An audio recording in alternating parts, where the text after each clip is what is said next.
I learned unconscious bias when I participated in the Women's Forum 2019. I was sure that by knowing unconscious bias, female employees became able to work more actively with self-confidence. After the forum, I gave a presentation for the executive members of Japan office to propose holding an unconscious bias workshop. The executive members welcomed this proposal and gave positive support. Talent management team of HR department agreed with the proposal, and we collaborated to implement the workshop in our business unit. We worked on drawing a plan and selecting the right training vendor in order to make the workshop more fruitful. Since almost all employees are not familiar with unconscious bias, we worked hard to make it easier to understand and reconcile with Japanese tradition, the way of thinking, and local office culture.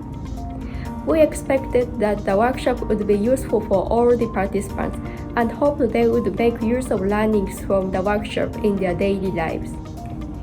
The Unconscious Bias workshop was held on May 21, 2020. Due to COVID-19, we used Google Hangout live stream.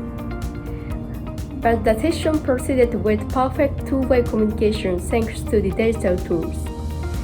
We were able to enjoy several quizzes and polls, and those made the session more lively. Unconscious bias, implicit bias, is something we all have without being aware of having it. This is why it is difficult to identify and to do something about it. After the session, many participants recognized not only the concept of unconscious bias, but also their own unconscious bias through inquiries from the lecturer or thinking about the case studies. Furthermore, they also gave feedback that reflected their communication style or tried to change it. Now we can see employees who rethink, is this my unconscious bias? To find out what kind of unconscious bias they have. We are sure that this activity led to improve our working environment and promote diversity not only for females but for all. We pledge to continuously encourage to find ways to make our working environment better.